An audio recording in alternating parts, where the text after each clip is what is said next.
Hello and welcome to Weekly MTG. I'm Blake Rasmussen. My co-host, as for these last 2 weeks at least, is the very comfortable Paul Cheon, showing a little bit of leg. It's the first day of summer. It is the first day of summer. It is the longest day of the year. I just came here prepared. Paul messaged me this morning and he was like, something really awkward has come up, and I'm thinking, oh God, can you not make the stream? Or am I gonna have to find a replacement? I'm gonna have to do it myself. He's like, I wore shorts today. Oh, thank goodness. Yeah, that's all. Yeah, I was just like, I came in here, I was like, oh right, I should have probably worn pants, but I'm embracing the summer. That's okay. It's warm in here. He's cool. Yeah. With us today are Ethan Fleischer and Melissa DeTora, and they know everything there is to know about M19. Right, absolutely. Right, guys? That's right. Yeah. Of course. I better. Yeah. So we're gonna talk about M19 today. We're going to walk through a lot of the cards you already know. We're gonna talk about archetypes. We're gonna talk about our favorite cards, both in limited and constructed.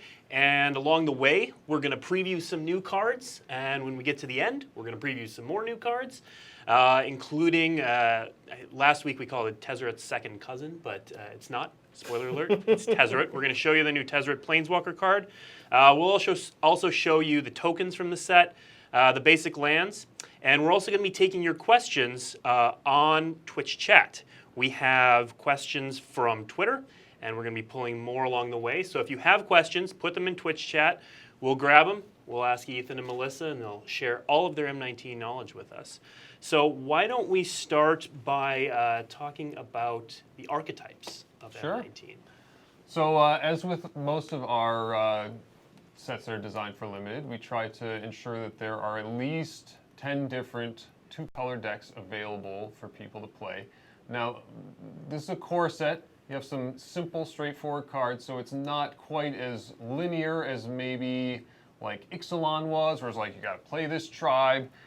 This one, they're a little bit looser, but these are some suggested decks that you can try to build. So white-blue, your archetype is artifacts. You want to collect some artifacts. And we have a signpost card, an uncommon, two-color card that kind of tells you what the recipe is for the deck here. And that card looks really strong to me. Is that right? This is Aerial Engineer. So yeah, if you have an artifact, this is a 4/4 flyer for 4. That is quite above rate. Yeah. So that is a nice reward. And hopefully you can close out the game relatively quickly with that. Melissa, what are some other cards that you should watch out for this deck?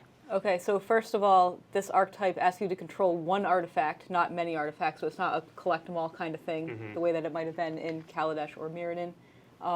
So some of the reward cards we have are a 4-mana 3/2 creature that has ETB. If you control an artifact, draw a card. That's one of the key commons for the archetype. We have this one. This card is actually one of my favorites. It's a 1-mana, 1/1 creature, and then if you have an artifact, it becomes a 2/2. Yeah, that's it's like a Curd Ape. Court Homunculus type card. Right. So that's a common. That's another one of the key commons of the set. You can be like really aggressive with this guy. You can just play a bunch of 1/1s early in the game, play your artifact, and then attack for 6 or something. Inspired Inventor, is that the card? Probably. You might know it a little bit. It's all right. You might know it a little bit. They're not going to judge so you. when you talk about like signpost cards, like so, let's just say I'm cracking open a pack, right, and I see one of these gold uncommons.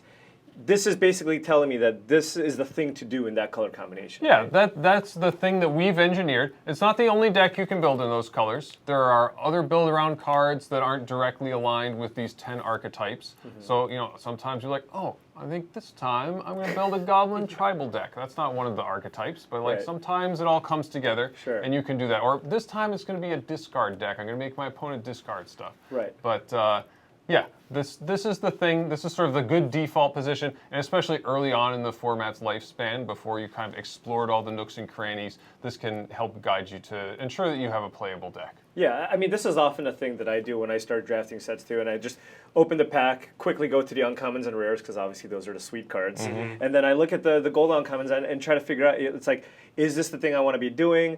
How powerful is this? And then I just usually start by taking the risk early on, and just see how it plays out. So I think this is a kind of a good thing to have. So we started with white-blue artifacts. Moving on, we have blue-black control.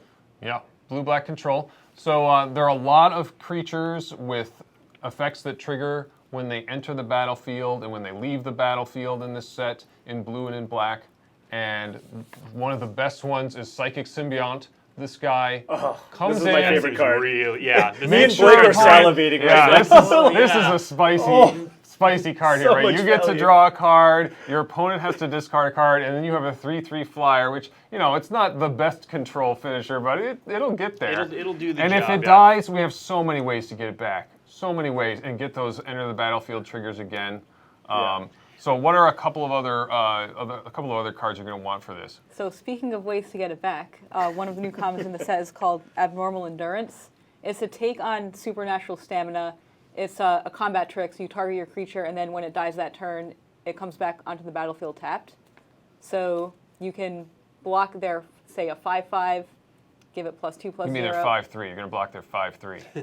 Okay. No, It gets you plus can't plus block zero. Yargle because that's in a different No, set. you That's block- the dream. Because the card gives +2/+0. So Oh, you can right, block- right. yeah. You do block block their the 5/5. You're take right. that 5/5, Oh, I and get then it now. Block and then your save guy the- just comes back. Then they discard another card. I was you so draw a excited card. about it coming back for the graveyard. I you forgot just about forgot the that it plus also two, just plus got- zero. You can block the best named card in the set, Vigilant Baloth, which Oh, does yeah? exactly what it says It's a it's very doing. descriptive card. Yeah. name. Yeah, I mean, it's core set. It's very easy to It's- figure out, it is- right? it is You're Vigilant, expecting a it is a beast, Baloth. and you're expecting some vigilance. Yeah, I remember when I actually first came in and I was kind of looking through a lot of the sets that we were working on, and I looked at this and I was just like, this is going to probably be my favorite card in limited for this set. It reminds me of Dinro the Horror, which Yeah. was Yeah. But with evasion and plus an extra card. yeah. Yeah, this But card you is don't great. bounce anything. You don't bounce anything, but whatever. That's okay. You're guaranteed This 2 is- cards. Well, if your opponent has a card.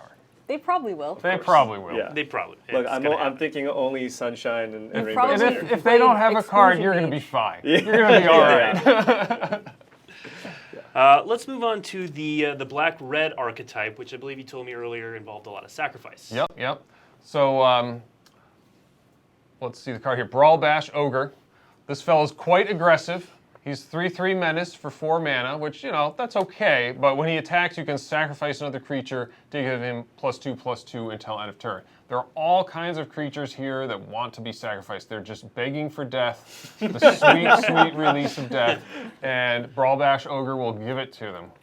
Now, what about, are there any active treason effects in the set to set that up? There is literal active treason in the Literal set. active treason, okay. So you can borrow one of your opponent's creatures and then sacrifice it to Brawl Bash Borrow. Ogre or one of the I'll other take that for one a of the other sacrifice you give outlets it in the back, set. it just Yeah. goes to a different zone. Yeah, you'll give it back to Right. their graveyard. Yeah. So, you know, obviously that's the best thing to sacrifice your opponent's thing. But, you know, sacrificing a Doomed Dissenter or something is not bad either. We also have some fodder tokens. So for example, we have this new card called Goblin Instigator, and it's a 2-mana 1/1 goblin. It has enter the battlefield, create a 1/1 goblin. So Oh, it's kind of like Mog War Marshal. it's sort of. very You could similar. also say it's like dragon fodder or Oh yeah. Or Yeah, so Franco's why, Command or why, something. why do that? Because that's a new card. So why do that over, say, Dragon Fodder? All right. Well- Well, I can give you 2 reasons. One is a limited reason, and that is so you can just return it with like a Gravedigger or with the card I said earlier, Abnormal Endurance. Yeah. But another reason is because in Dominaria we have some Goblin Tribal, we have Goblin War Chief, and Dragon Fodder doesn't get reduced by Goblin War Chief, but this new card does. So Okay. we wanted a card that actually does get reduced by Goblin War Chief. Now that Melissa has thoroughly answered this question, what were you going to say? Oh, it's just the Goblin War Chief thing. This same. I was thing. like, I'm excited about Goblin War Chief. I want to cast that thing for 1 mana. 1 mana. Yeah. Another exciting card for this archetype is Reassembling Skeleton. Like, you can just sacrifice it every turn, or if you have something that you can repeatedly sacrifice as an activated ability, you can just keep bringing it back by paying 2 mana, and so you can just get a lot of sacks in with Reassembling Skeleton does so much more work than Drudge Skeleton ever could have dreamed That is of doing. true. Right, That right. is true. It just enables so many different things. I imagine that is the card that you're actively looking for as many copies when you're trying to draft this strategy. Yeah. All right, moving on here. This one's really exciting because I wouldn't have guessed that this is just a normal draft archetype in general, but red-green ramp/dragons? Yeah, so the set has a definite dragon tribal theme in it, and so there's a dragon at common. There's like 2 uncommon dragons, a bunch of rare dragons, Some mythics. 6 mythic dragons. Like the set is silly with dragons. And then, what do you need to get your dragons going? You need some mana. So green is a natural color to pair with all of the sort of red dragon tribal stuff. So Draconic Disciple is your signpost card here. He comes down for 3 mana. It's a 2/2. Taps for any color, which helps if if you're splashing for one of the Elder Dragons at Mythic or something. And then later in the game, of course, a mana elf is not very useful anymore. And that's when you cash this card in for 7 mana to make a 5/5 dragon token. Wow. So when did the dragon theme come into the set? Did that get baked in pretty early, or was that a creative decision once Nicol Bolas became the face of the set? So this was very early on during vision design. We figured out that we wanted to have 5 planeswalkers who had all had some past dealings with Nicol Bolas that would be relevant to the formation of Bolas's plans. And one of those was Sarkhan Vol, who has been a minion of Bolas and was sent to Zendikar to release the Eldrazi. Of course, Sarkhan Vol is a huge dragon fanboy. He loves dragons. He's obsessed with dragon. He's like a pony girl, but for dragons. And so we tried to figure out how can we get a dragon tribal theme into here. So it has to go all the way down to common to make it work in limited. And I think it works pretty well, actually. It's a lot of fun. It's very powerful. So his Planeswalker deck is all about dragons, and then we have that baked into limited. Yeah, and we are going to next week talk to James Wyatt, who did a lot of the creative on the set, about a lot of those dragons and how the set came to be centered around Nicol Bolas. But not this week. This week, we're going to move on to the next archetype, which is green-white enchantments, which excites me very much. Yeah. So this is what we call the little kid deck, right? Where you pile up auras on your creature and get in there. It's kind of a high risk, high reward strategy where there's a chance of a total blowout, right? If somebody aims a removal spell at your creature that has auras on it, then you're not only going to lose that creature, but all the auras on it. So that could be several cards. Satyr Enchanter helps to sort of mitigate that risk, but every time you cast an enchantment, you get to draw a card. So when you get your Aura'd Up guy destroyed, it's like I suffered a tempo loss, but I didn't lose any card advantage there. Now, did you guys plant any? I know, I think it's Vinemare has hexproof. Did you put a higher number of hexproof creatures in green-white to make that happen, or is that just a coincidence? No, that's the sort of non-interactive nature of hexproof means that just piling it up there in a way that's just impossible to interact with is not really the sort of gameplay that we want to engender. Vinemare is there mostly for constructed purposes. It's certainly a good card for this deck, but it's not something we were interested in making a common hexproof. So you're not creature. making a limited Bogle's deck or anything like that? No. Right. Yeah. I mean, this should not happen all that frequently either because it is an uncommon, the Vinemare. I don't think we have anything at common that you can kind of suit up, especially if we're trying to push this archetype. Yeah. But so is this kind of a more aggressively slanted auras deck? Is that what you're looking to do if you're going to be drafting green-white? Generally, yeah. So like Ethan was saying, we don't really have hexproof guys. It's not like suit up your big guy with an enchantment. It's more like play some reward cards, play some enchantments, and just gain a little bit of value. Like one of the other cards we have for the archetype is a creature that says whenever you put an aura on this, create a 3/3 token. So in case they blow out your guy with a removal spell or something, at least you have this token sitting around for your next aura. Yeah, it's more that we have some pretty powerful, impactful auras in the set. Things that give +2/+2 in a keyword, things that give +3/+3. We have what's the one that gives it +1/+1 for each forest? Blanchwood Armor is here. One of my favorites. Blanchwood Armor hits like a house. Yeah. So yeah, it's mostly just about make sure they don't have mana up, get the thing on there, and then get in there and deal a bunch of damage. Good, clean fun. And you guys were telling us before the show that you actually kind of improved a lot of the green cards late in the process. Yeah, that's right. Green wasn't quite getting there in our sort of, we do what's called an offsite where we have some of the best players at Wizards of the Coast get together and draft the set a few times and we make some changes. And we found that green was underperforming a little bit, so we gave it some last-minute buffs. So I assume that means it'll be the most powerful color in the format. No, everything's fine. Everything's fine. I think actually during that, one of my favorite decks that I drafted involved a mono green deck that had 2 Blanchwood armors and a Gigantosaurus. Nice. And that's how you do it. That guy. I only went 1-2, pretty bad. but it was still the most no. fun I had. That does sound awesome. All right, moving on from green-white enchantments, we have white-black. And it looks like in white-black we want to be doing some life gain. Yeah, we're going to want to gain some life here. So Johnny has a little bit of a life gain theme. So of course there are going to be a bunch of white cards. You know, a Johnny's Pride Mate is here. That's consistent Classic. favorite card. People love that card. And then Regal Bloodlord here is your signpost card. So he just cares at your end step if you gained any amount of life, right? And then if you did, you get a bat, flying 1/1 bat token. So just get in there with your lifelink guy, cast a life gain spell, or have the artifact that gains a life every turn, and you will get a consistent supply of bats. That's nice. I've seen a lot of people talking about a lot of the cards in the set meant to make this archetype better that incidentally gain life or gain life attached to something else. I've seen a lot of people talking about it with Crested Sunmare. Was that on purpose or just a happy accident? It was definitely something we were thinking about when we were developing the set. Like Crested Sunmare, immediately fired the imaginations of a lot of Magic players, and so I made sure that the white horse, for instance, was a horse, that it would synergize better with Crested Sunmare. Gains life when it comes into play. Yeah. We got to get that horse tribal going. This is our That's one right. shot. This right is here. our one chance for horse tribal for the foreseeable future. So let's do it. Right. Yeah, absolutely. We were thinking about that, and it's a pretty fun deck. Cool. I played it in the FFL. Horse tribal. Next up, we have kind of an old classic. So this one is helmed, blue-red is helmed by a reprint, Enigma Drake, that we've seen before. Yeah, this is the only one of the signpost cards that's a reprint. This is from Amonkhet. It's a sweet card. People play it in Constructed sometimes, and it just counts how many instants and sorceries there are in your graveyard. So you want to play lots of inexpensive, preferably cantrip instants and sorceries, which there are some in the set.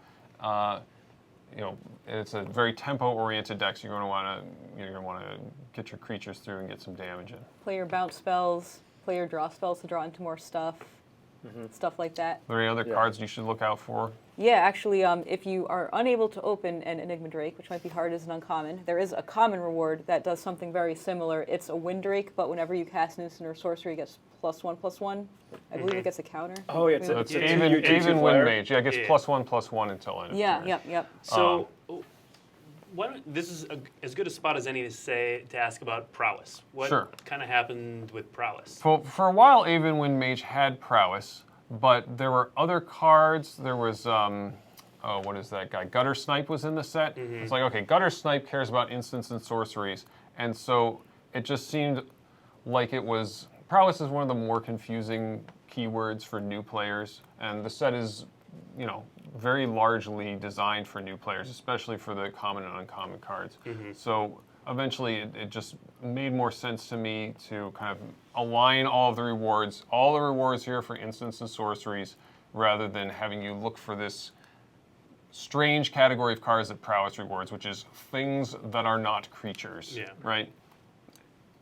And it ultimately ended up getting buffed, I think, just because you look at kind of previously Jeskai Wind Scout was a pretty highly coveted card if you're drafting a blue-red spells deck. And most of the time you're just playing instants and sorceries anyways, and now it's got an extra point of toughness. So anytime the blue-red spells deck is one of the stronger archetypes, that's the one I immediately kind of gravitate towards. Yeah, you draft a deck with archetype. 4 creatures in it, and immediately regret it afterwards. With a lot of card draw, and really hope they don't have the removal spell for your Enigma Drake. If they do, it's game over. But you just get to feel kind of tricky when you're drafting the blue-red deck.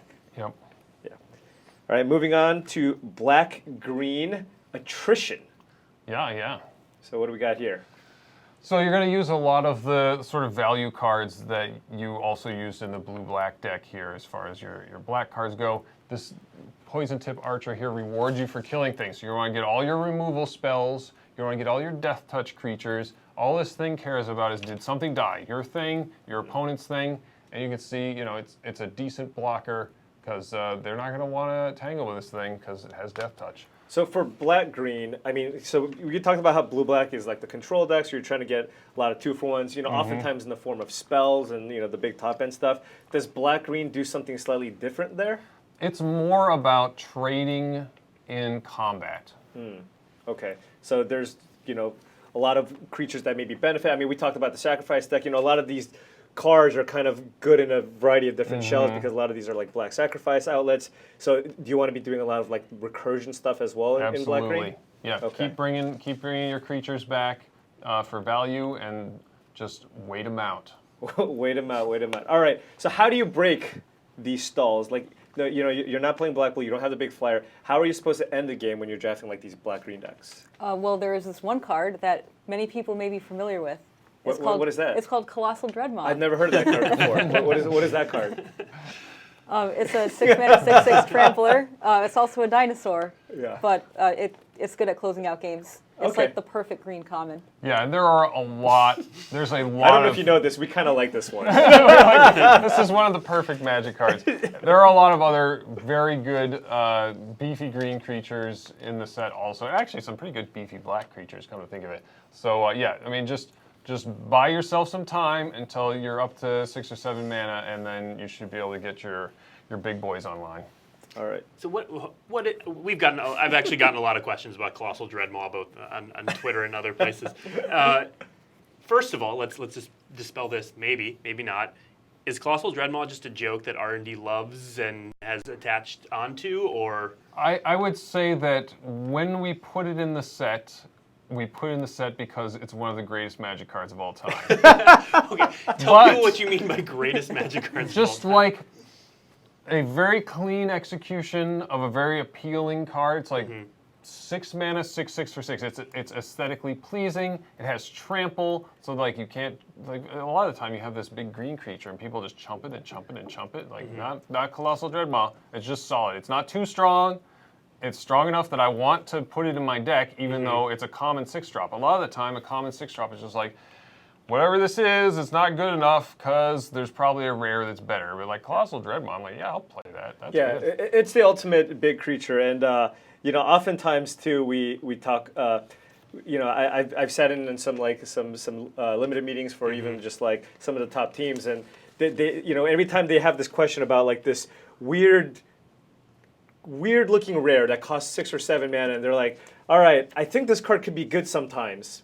And then people go back and forth, and then ultimately somebody goes, but would you play this over Colossal Dreadmaw? And then everybody just pauses. Because they're like, wait, hold on. Okay, yeah, the cost is they're like, I could go through all these hoops to win the game with this, or I could just be playing a giant 6-mana 6/6 trampler. So. Yeah, it just exemplifies what green wants to do, and it's a dinosaur, which means it has the best possible creature type for that. Fair enough. I mean, just over time, I think we've finally gotten it to the right spot, right? Because we started at Crawworm, right? And then other creatures started getting better low in the curve, but Crawworm just still kind of around. Added a toughness. We're like, you know what? It needs trample, so you can't chump block it for days.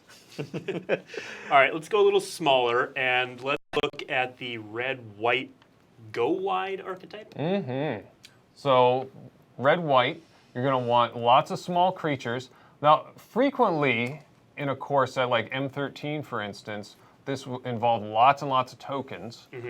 We still have some tokens in this set, but there is a significant theme of small creature cards. So you have Mentor of the Meek that draws a card when you play a small creature. You have Militia Bugler that helps you find a small creature in your deck. So you're going to put a bunch of small creatures in your deck along with those tokens. And then, Heroic Reinforcements makes your whole team bigger and adds 2 creatures to your team, all for the low price of 4 mana. I have lost to this card a lot. And they get haste. You just look at these board states where I'm like, well, I'm super ahead, but you're like at 8 life, but you have like a couple extra creatures. All of a sudden they play this card. You're like, oh this my card goodness, is a I house. am chump blocking now. Yeah. Now, It does a lot of work. Is this card? I've heard some people talk about this card as potentially constructed. Oh yeah, Is that? I would definitely consider it in construction. It has definitely been in some FFL decks. Okay. Yeah. So, yeah. Good to know. So what are some other? Did I mention all the little cards? Well, I mean, we could probably talk about it for days, but Yeah. one that I really like is 4-mana 2/2 creature, enters the battlefield, create a night token. Oh yeah, It's just anytime you see a card that gives you 2 creatures for 1 card is the card you're looking for this deck. Another card we have here as a reprint is Knightly Valor. So Yep. that card actually plays in multiple decks. You can put it in the enchantment deck because it's an aura, and it goes in this deck too because it makes an additional creature while buffing another creature. Do we have Inspiring Charge in the set? Yes, You'd think I would know Inspiring that. Charge is in the set That as is well. a key card for this archetype, absolutely. Inspired Charge, excuse me. Inspired Charge, yeah. Yeah. I mean, it looks like there's definitely support here because, like you said, there's also the Goblin Instigator. Yeah, the right? Instigator is so you have 2 another one that commons goes that in both multiple decks. put multiple creatures onto the battlefield, and then having cards like Inspired Charge. If you are not fortunate enough to get a Heroic Reinforcements, you can still finish the There game are plenty pretty of easily. other with, I think Inspired Trumpet Charge. Blast Trumpet is here Blast is too. in the set, Trumpet too. Okay. Blast and Okay. Inspired All right, Charge. so if you're red-white, you know exactly what to be doing. Making a bunch of tokens and playing one of those Trumpet Blasts or Inspired Charges. Yeah. And then going on the opposite end of the spectrum here, blue-green tempo. Yeah. How does this work? Well, so blue is great at granting evasion, and green is great at making big creatures. You know, blue can bounce things out of the way. Green has lots of great combat tricks. So this is, sort of the more aggressive version of the green-blue deck, exemplified by Skyrider Patrol here, who can make one of your creatures flying and put a +1/+1 counter on it every turn. This card looks awesome. This card is really strong. Giving flying to, say, a Colossal Dreadmaw. Yeah. It's Yeah, got to be it's- amazing. Not It's bad. definitely one of the stronger combos in this archetype for sure. Yeah. I mean, just putting this on basically anything. It is another, though, right?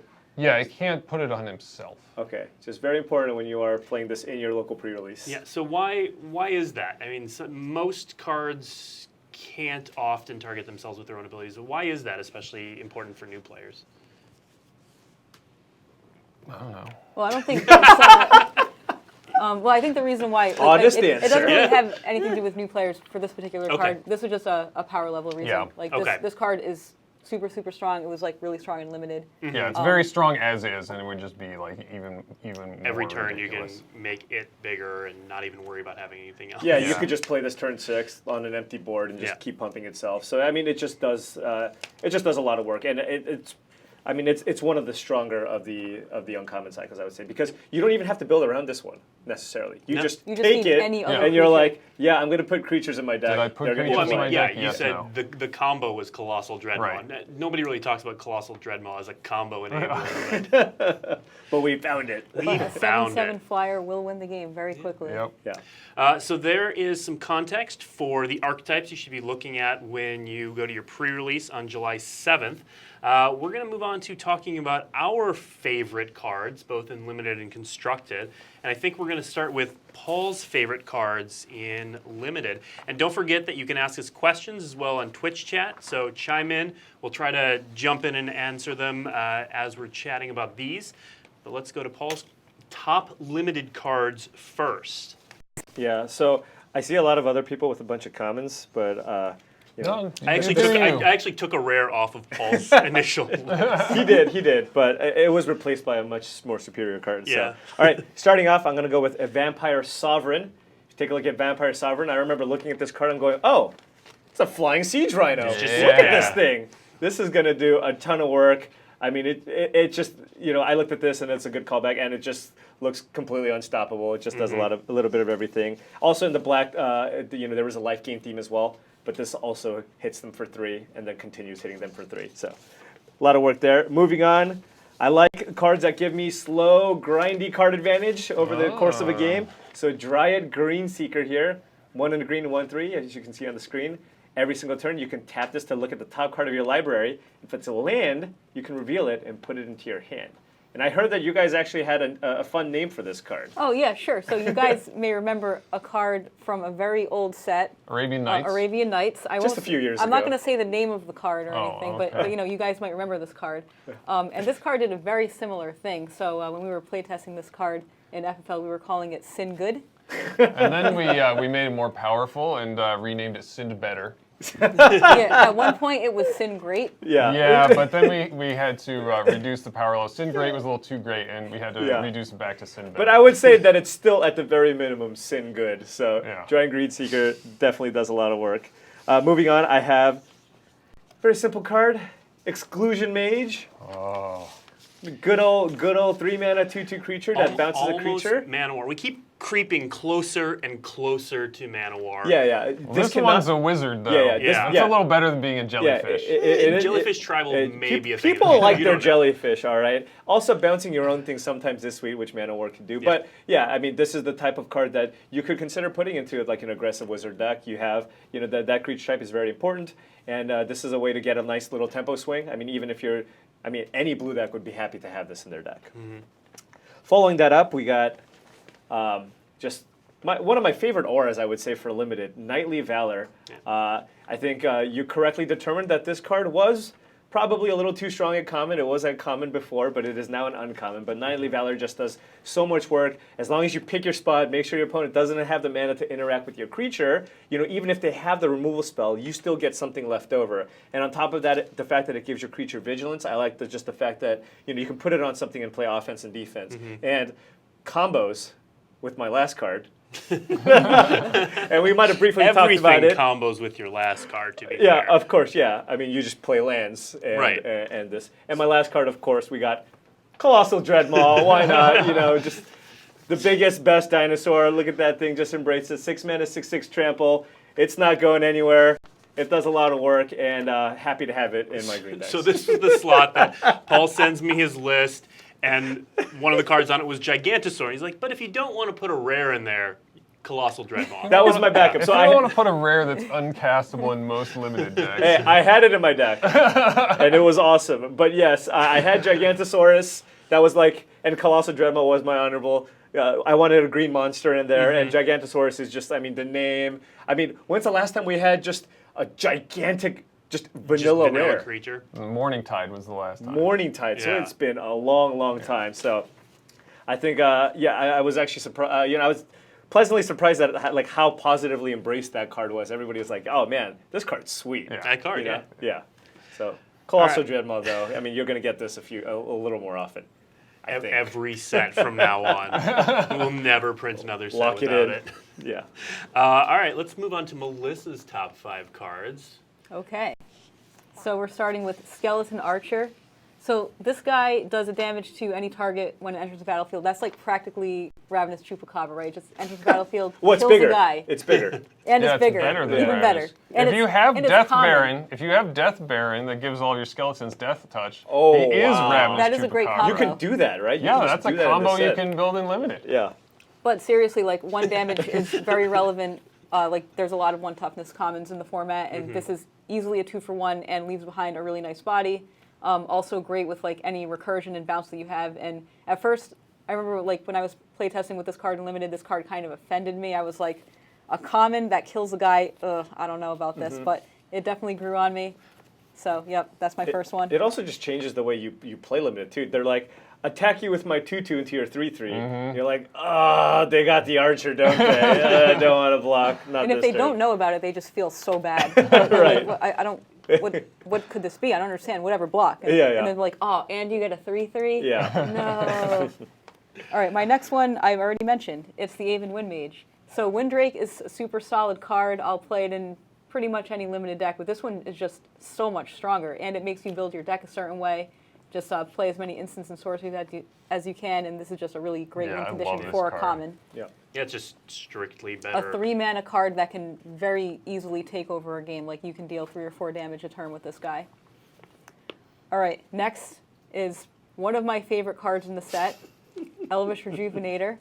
This card is awesome. I played a lot of Wood Elves back in the day, and this card is a little bit different.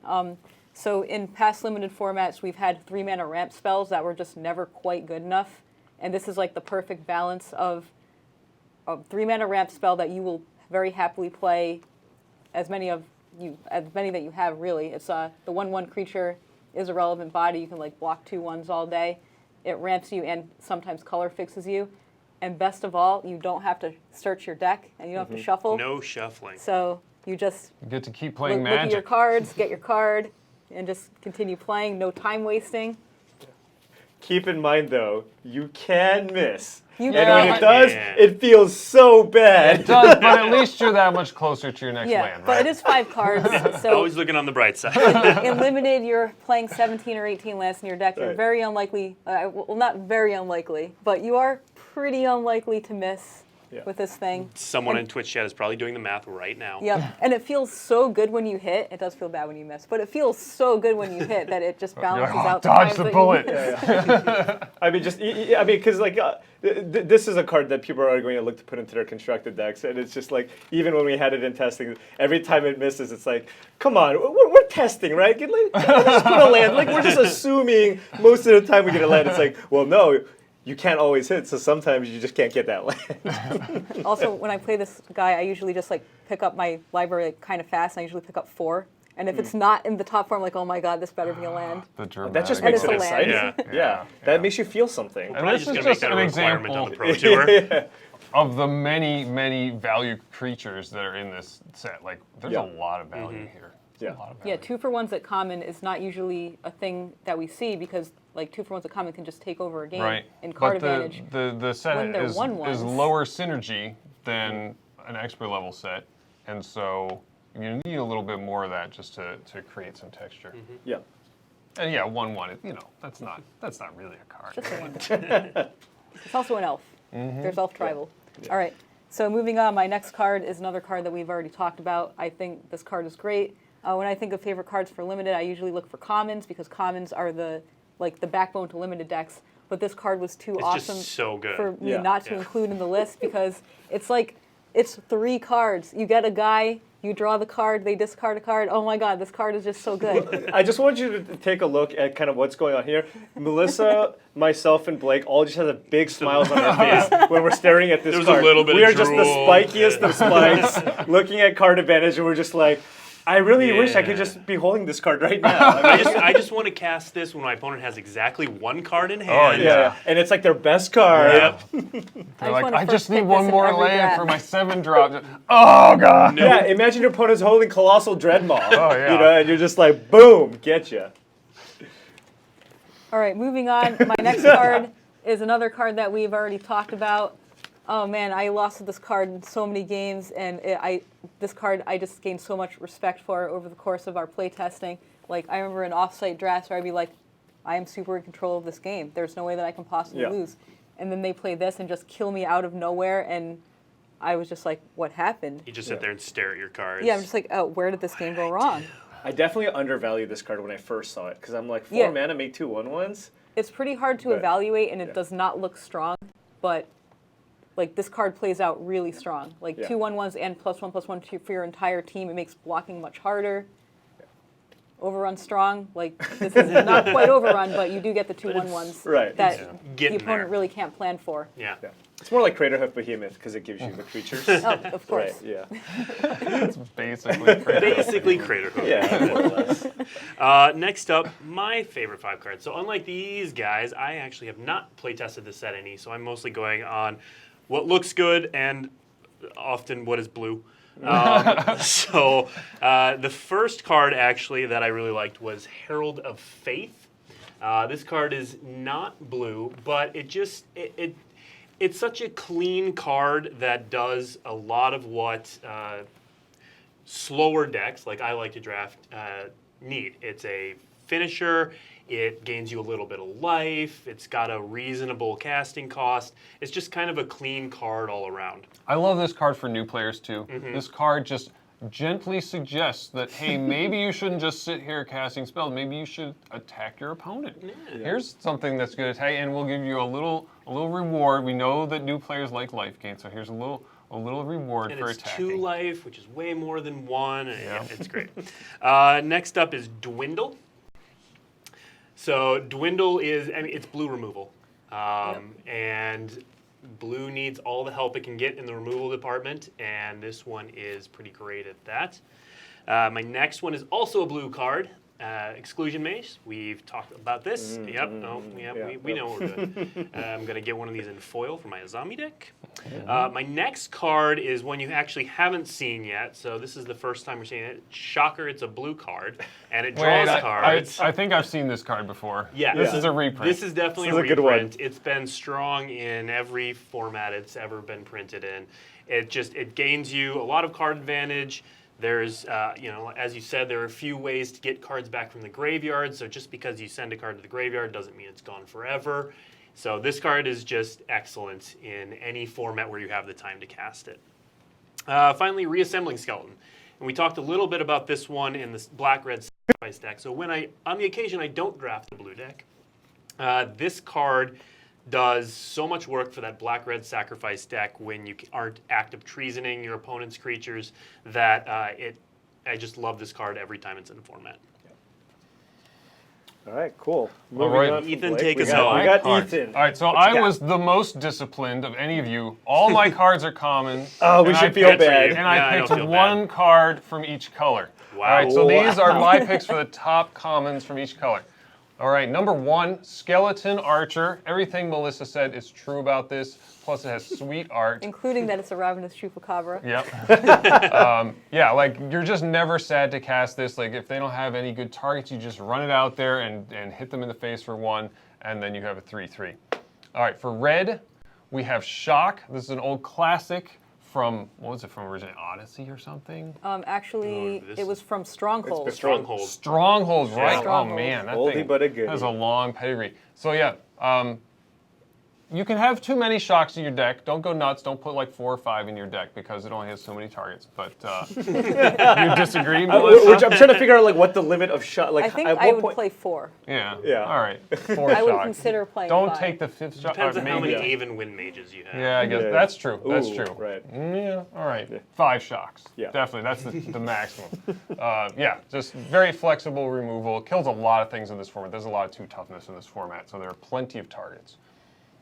Like Aven Wind Mage. Though that might be a risky target if your opponent has mana up. They might have anything. They might have their own shock. That's Yeah. right.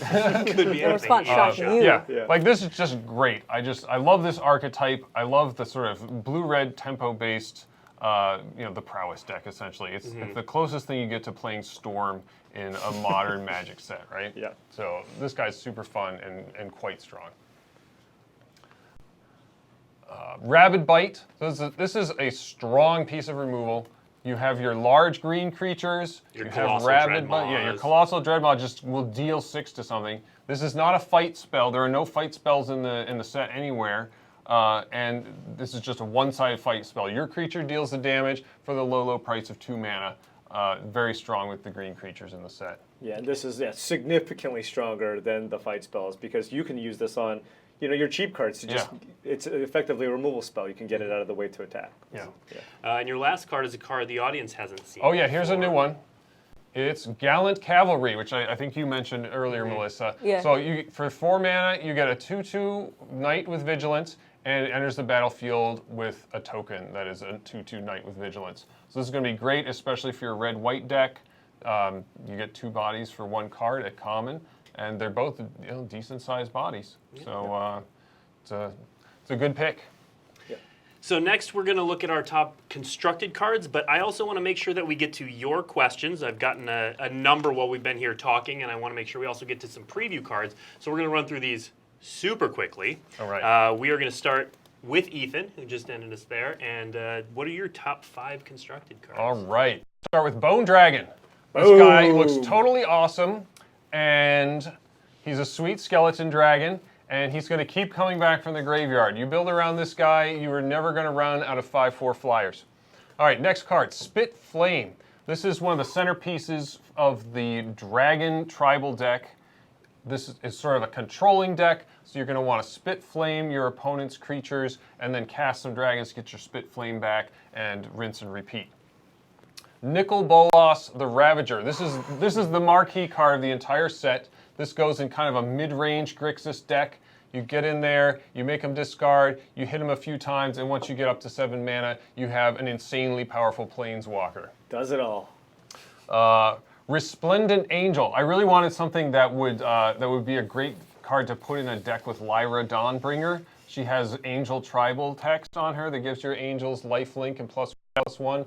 So I wanted something that would go good with Lyra. So put those two in a deck together and you'll be okay.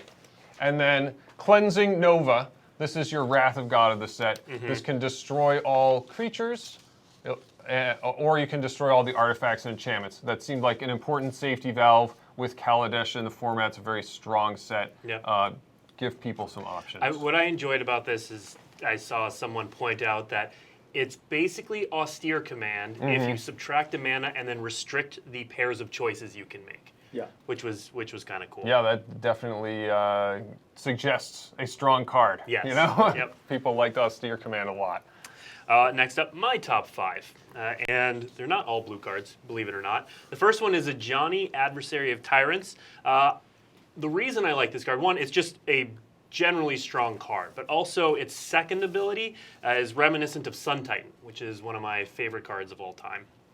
My next favorite card, I talked a little bit about this on Twitter the other day, Defender Matters, Arcades the Strategist. This card is adorable. I have already built my commander deck. How many based people around this. have done a search on defenders so- and they're like, all right, let's see, Wall of Blossoms, Wall of Omens, Vine Trellis. I just didn't Wall of think Denial. people were Axebane playing enough Guardian. Jungle Barrier in Commander. So Jungle I was Barrier. like, you I know already what we was need? playing Jungle Barrier, but I'm going to be playing more of it. I have a foil one. It's great.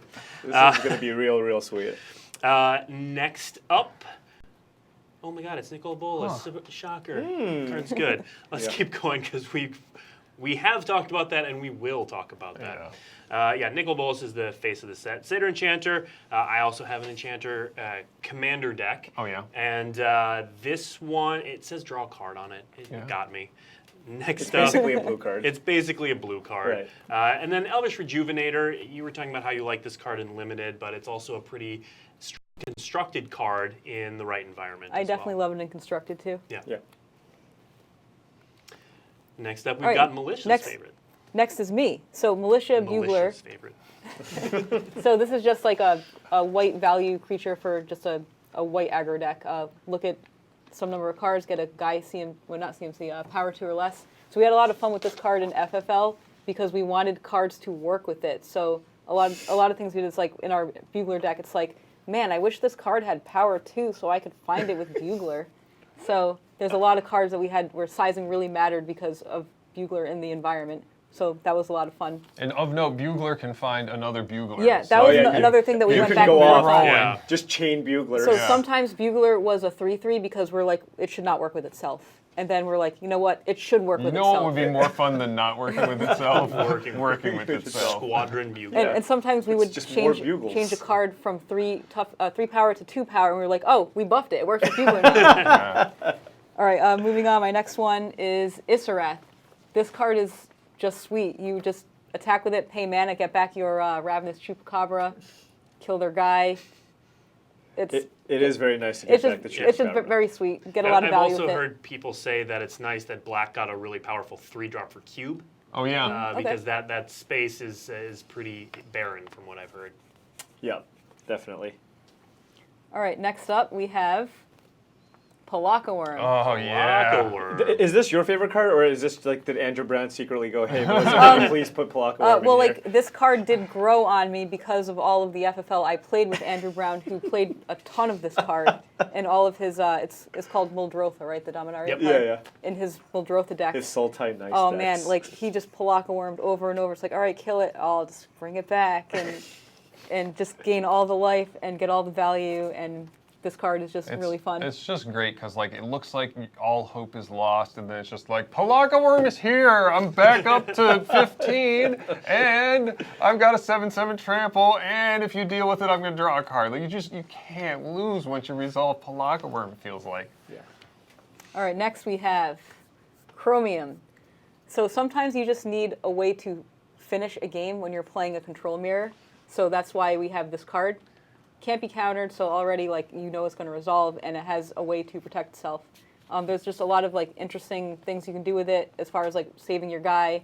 Sometimes you don't want to get it into combat because if they have a removal spell, you can't make it a 1/1 because it was already in combat and it'll die.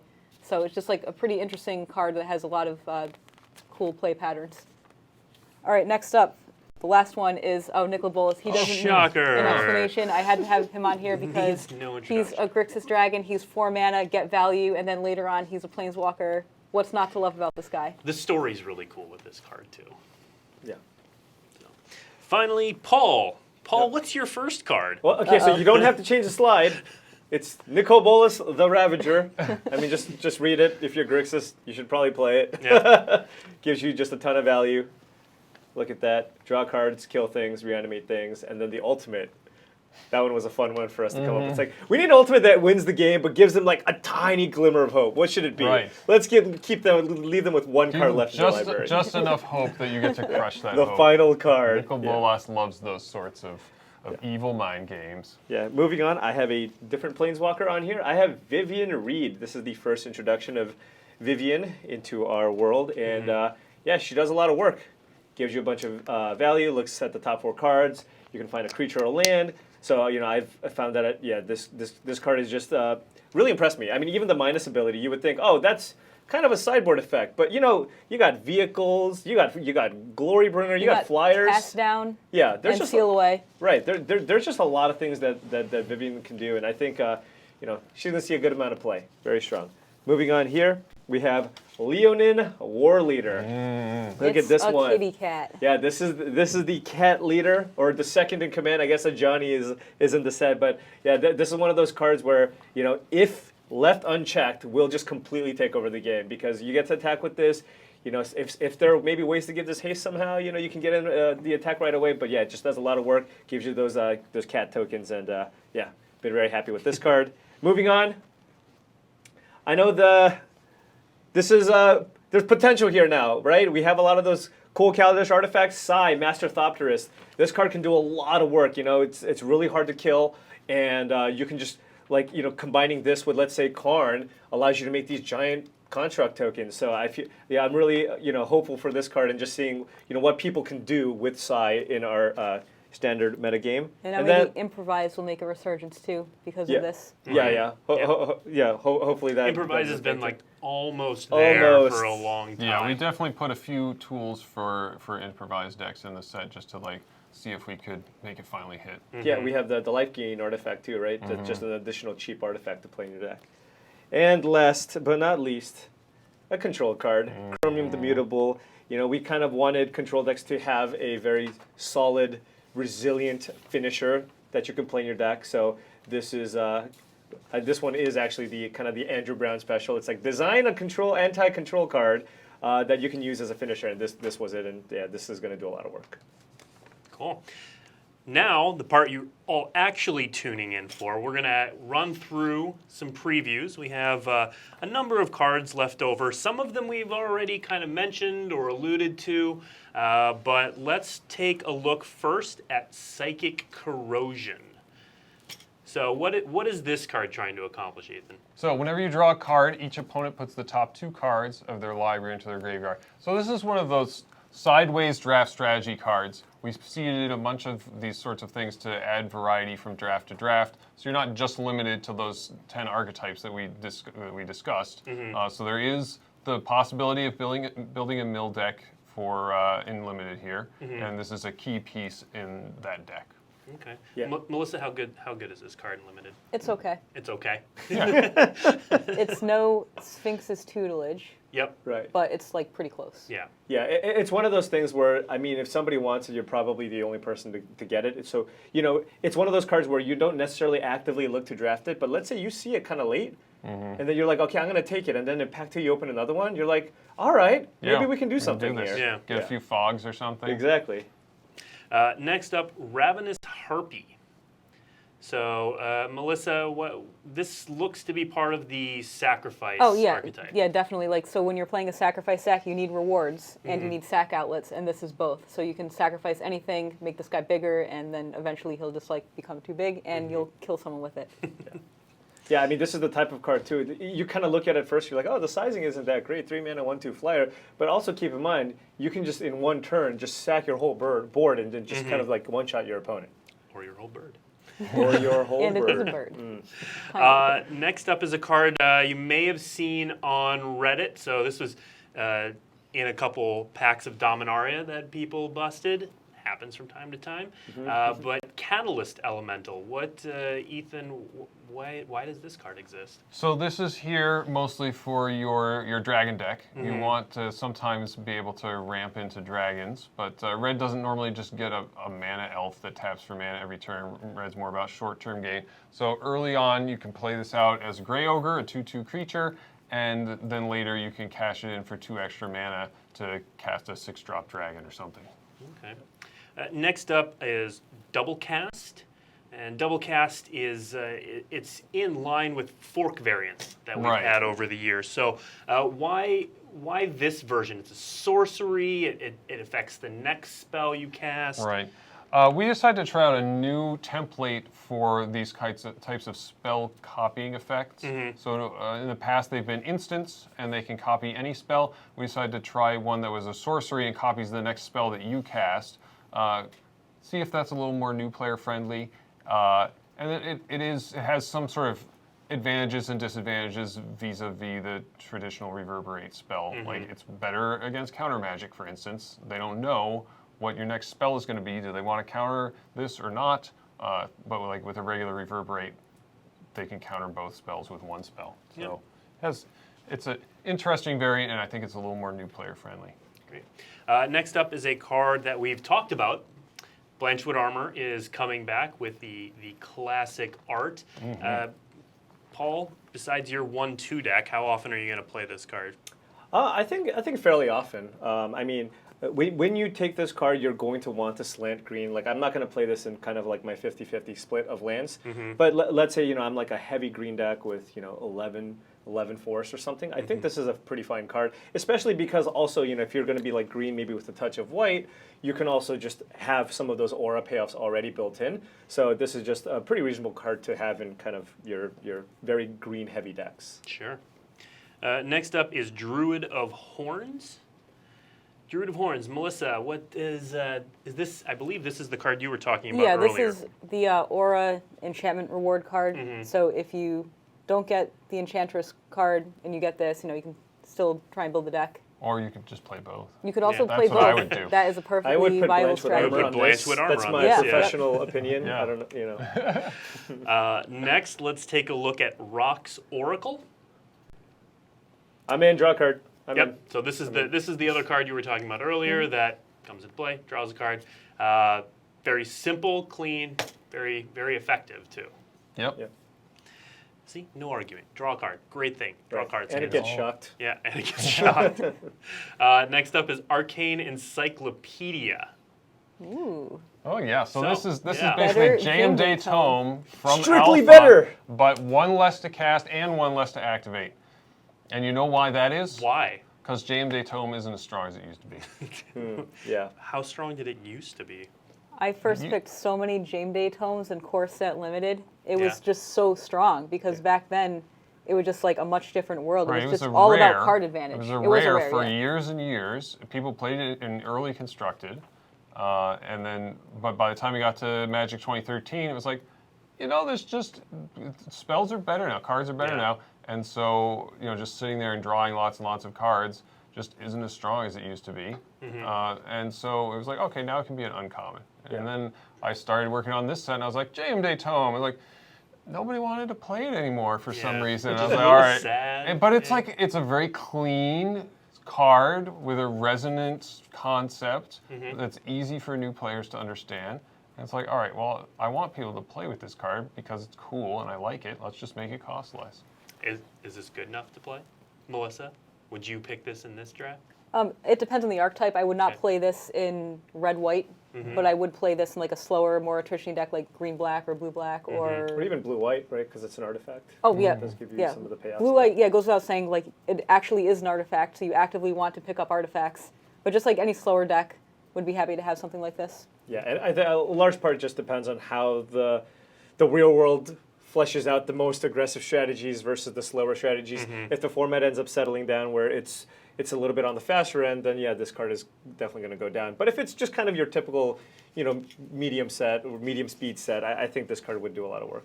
Okay. Yeah, the real world is always better at determining the speed of our limited formats than we are. They just have so many tens of thousands of iterations more than we do. Yep. Well, there's a lot more people better at figuring out all the good cheap traps and cantrips. Meanwhile, all of us are staring at 6-mana 3/3 flyer that draws a card. Oh yeah. Just like rubbing our hands We got together. this, and then it's like the card. it's like you're dead before you even cast it. You're like, what happened? You have a tome in play with 2 symbiotes in hand. I They drew killed so you many with cards heroic that game. reinforcements. I don't understand. Next up is a reprint of a popular Commander card. So Rupture Spire. So this is just, again, a clean, easy to print 5-color card. Helps you cast those dragons. Helps you cast those dragons. Yep. Yeah. Yeah, there's definitely, like, with 5 different 3-color mythics in the set, and all of them bombs and limited. That's another way to add variety, is to have these 3-color cards that show up occasionally. This will help you cast some of those cards. And let's stick to talking about mana fixing, because there's not Evolving Wilds in this set, or Terramorphic Expanse, or any of those variations of it. What are we doing with the dual lands in this set? All right, so things are a little bit different this time around. So we have all 10 of the dual lands that enter the battlefield tapped, Cinder Barons and Friends, right? They are showing up in the basic land slot. So sometimes you're going to get a basic land in there. Sometimes you're going to get one of these dual lands. So there's plenty of mana fixing going around. That's the reason why the set is 11 cards larger than a normal large set. We have Nicol Bolas as a double face card, and then these 10 dual lands that they have a common expansion symbol on them, but they do not replace a common card in the set. They replace a basic land. Gotcha. So a lot of times when people draft, they take the basic land and the token out before they start drafting. Yeah, that would be confusing. Just leave the basic land in the pack, I recommend, so that some of the packs aren't larger than others. Yeah. But yeah, so that'll also help you with your splashes. Yeah, it also just leads to interesting draft decisions, kind of mid to late pack, where you can take kind of like a fringe card for your deck, or look to take one of these lands with the hopes that you open, one of those stronger bombs in other colors. I love having lands that are draftable. It just makes things a little more interesting. You have more relevant choices, because in today's limited formats, there's so many playables that you don't really need all those picks to get a good You want to deck. splash the really sweet ones. Yeah. That's what you want to do. And we should also confirm officially, there's no rare land cycle in that. That's right, yeah. New players tend not to be very interested in rare dual lands. That's something for more experienced players, for tournament players.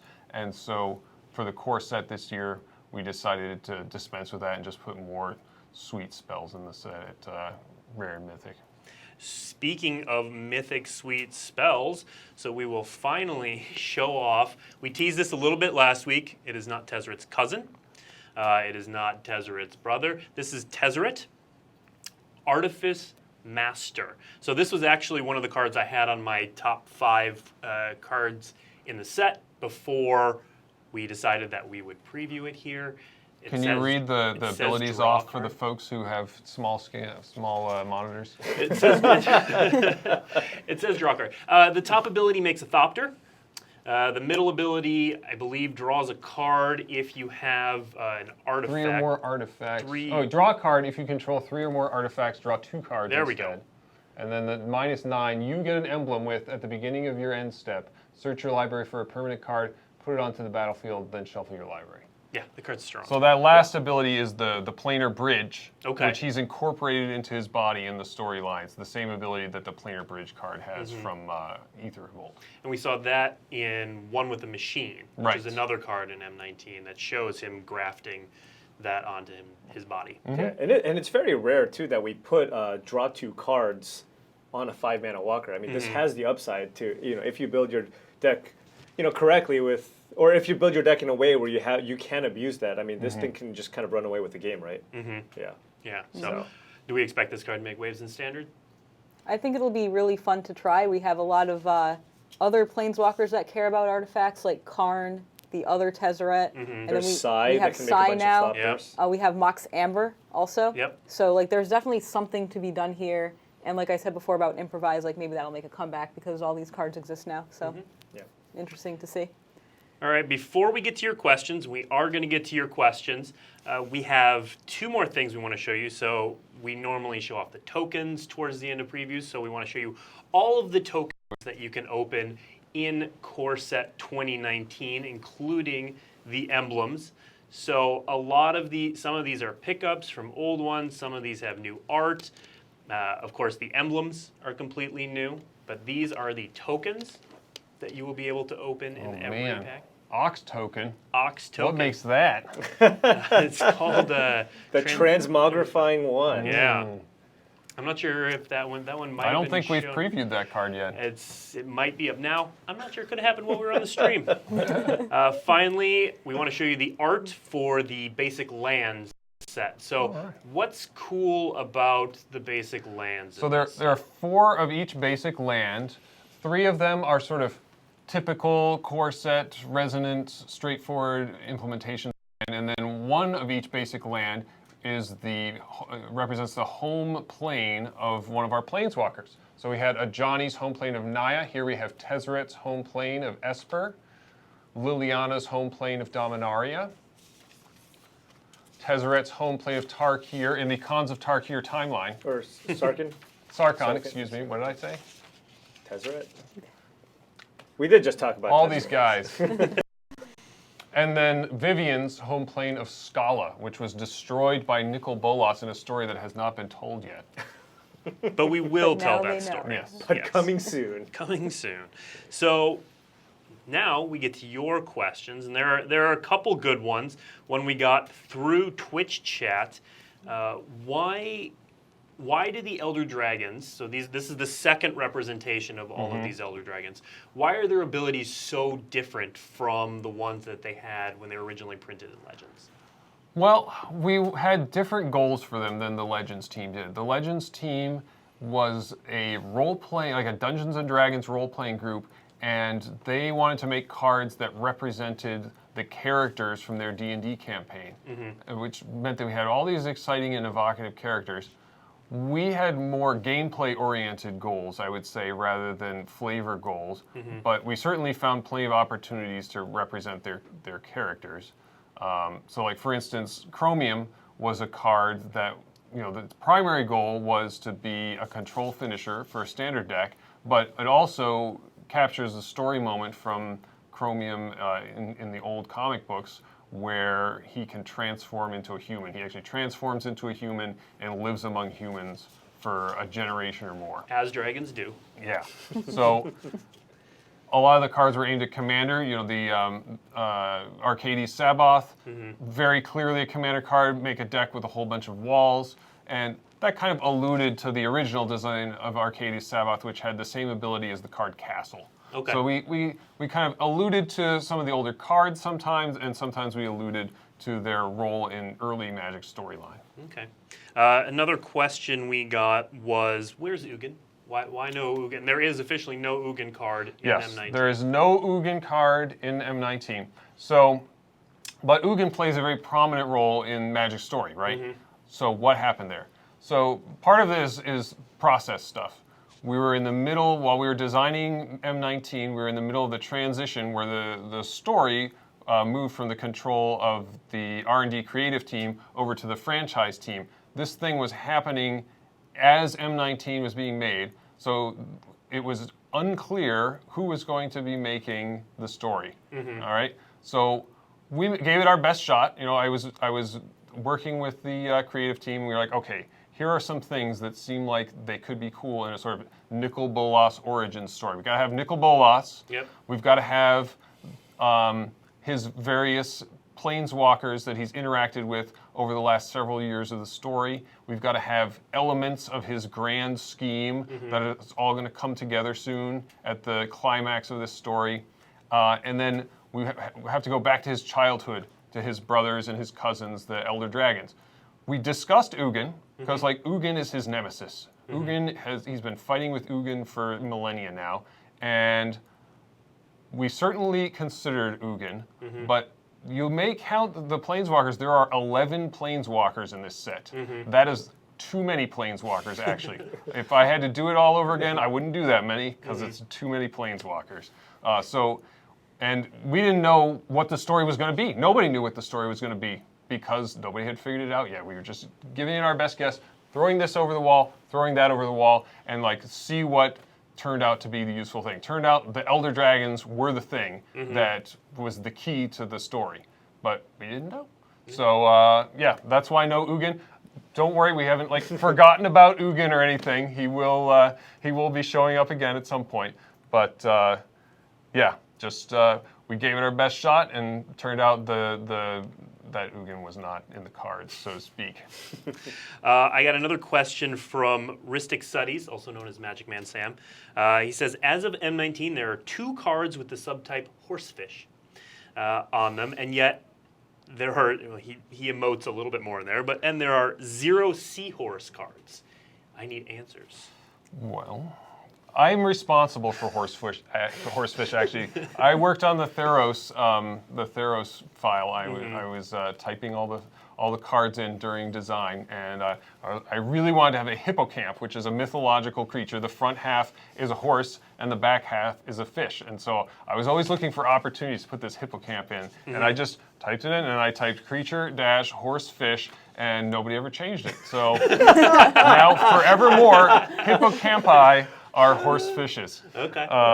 But summoning an actual seahorse, a tiny, extremely slow fish where the males give live birth to the babies, that's not something I want to summon into magical combat against an evil wizard. Yeah, you need like a giant seahorse of some sort. Yeah. Next question. I actually got variations of this question from a lot of people about Jace's depiction in Dominaria and whether or not his character growth in Ixalan would continue. And so the deal was, for those who don't know, is that a single scene that was written in the Dominaria story was also written in the Ixalan story, kind of in 2 different ways by Martha Wells and Alison Lewis. And they looked at the same scene, and they took different bits of Jace's Ixalan growth. So Alison took the part where he was excited to see Gideon, and Martha took the part where he was not so excited to see Liliana. And both of those came out of the Ixalan story because he got his memories back about how not good Liliana has been to him, and that sort of turned him off. And so what you have is 2 takes on the same scene that really both encompass parts of Jace's journey in Ixalan.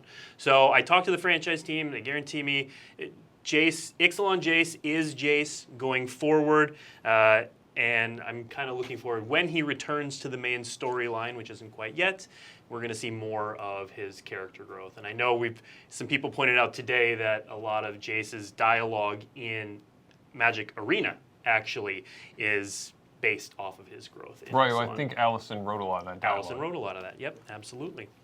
Let's do one last question that asked, and we got this in a couple different versions, why so much token hate? So we had Goblin Chain Whirler, we had the Black Horse that gives creatures -1/-1. We have the Amulet that gives -1/-0 to creature tokens. Does R&D have something against creature tokens right now? Well, we were concerned about the monument for quite a while, right? The monument of, was it Ketra? Yeah, Ketra's the monument? White Yeah. Monument. Yeah, that Yeah. was a very strong deck during the time that M19 was in set design. But in general, like, there are a lot of hate cards in this set for a variety of things. We want to give people answers to all kinds of strategies, because if something becomes too powerful, we want people to have the tools on hand to be able to change their decks to be able to compete against decks. Like, it's as simple as that. There's hate for tokens, but there's hate for almost everything in this set. That is true. All right, we are way over time, so thank you guys for hanging out with us. The core set pre-release is July 7th. Next week on Weekly MTG, we're bringing in James Wyatt to talk about a lot of the flavor and story behind M19, so we'll dive deeper into that. And we're also bringing in artist Alina Danner, who did the standard showdown lands for the M19 cycle, as well as a couple cards in M19. She'll walk us through some of her sketches, her process. So if you're into art, if you love Elena's art, definitely tune in for that. And we are out of time. But last thing I want to say is congratulations to Tolarian Community College for passing the Magic YouTube channel in number of subscribers. And letting the world know. We love you, Prof. You're awesome. Congratulations. And we'll see everyone here next week on Weekly MTG.